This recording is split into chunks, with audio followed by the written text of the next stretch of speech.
Most of us know exactly what it feels like to wake up already exhausted.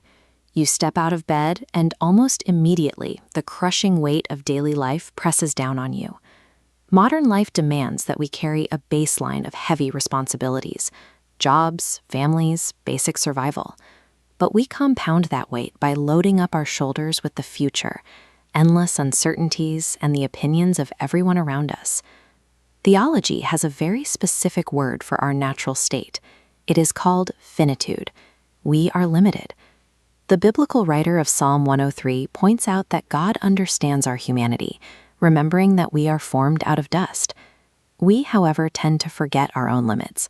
We act as though we possess limitless power, attempting to control every possible outcome, solve every problem in advance, and prepare for every remote possibility. This diagram shows what happens mathematically when you ignore finitude. When a finite container attempts to hold infinite, constantly multiplying variables, it rapidly overflows. In human experience, that overflow translates into extreme anxiety and burnout. The crushing pressure we feel is the inevitable result of a limited being trying to manage the infinite. We are buckling under a weight that was never intended for human shoulders to carry. Belonging to God means the load of life becomes lighter. The responsibilities still exist, but the way we carry them changes. This illustration shows a traditional agrarian yoke. When Jesus told his followers in the Gospel of Matthew to "take my yoke upon you," he was pointing to this exact piece of technology. A yoke mechanically functions by joining a weaker party to a vastly stronger one. It does not eliminate the hard work of plowing the field, but it distributes the crushing weight so the weaker animal isn't pulling it alone. The Apostle Paul described this shared load using a farming metaphor. He explained that human beings can plant a seed and they can water the soil, but only God has the capacity to make that seed grow. True spiritual rest is found when we understand exactly which part of the labor belongs to us and which part belongs strictly to God. We can map this dynamic using a boundary line. This diagram splits reality into two distinct jurisdictions, the human side on the left and the divine side on the right. Our column is strictly limited to faithfulness, the process, and making wise daily decisions.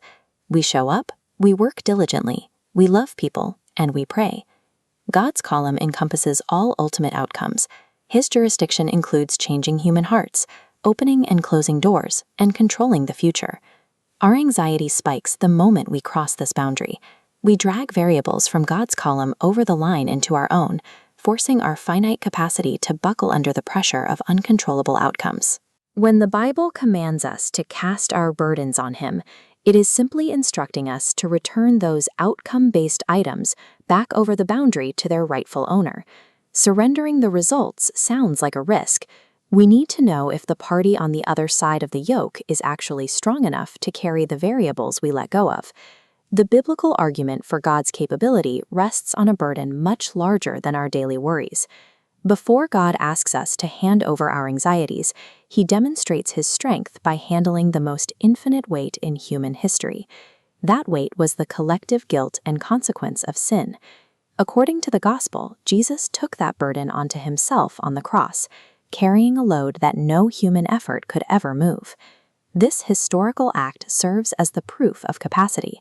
Since God has already successfully carried the most impossible weight, we can confidently trust Him with the lesser, daily responsibilities that belong in His column. Trusting God with the outcomes does not mean we get to be passive.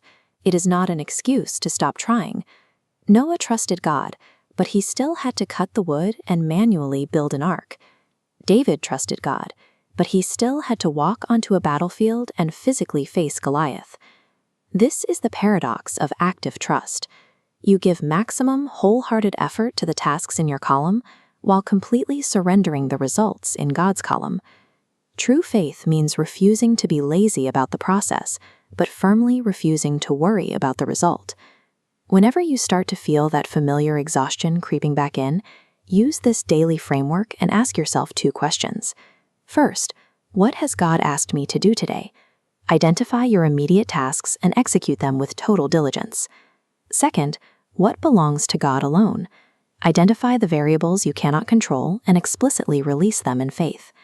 This daily habit shifts the heaviest part of the load to his capable shoulders. Life feels lighter because we have finally stopped attempting to carry the entire world alone.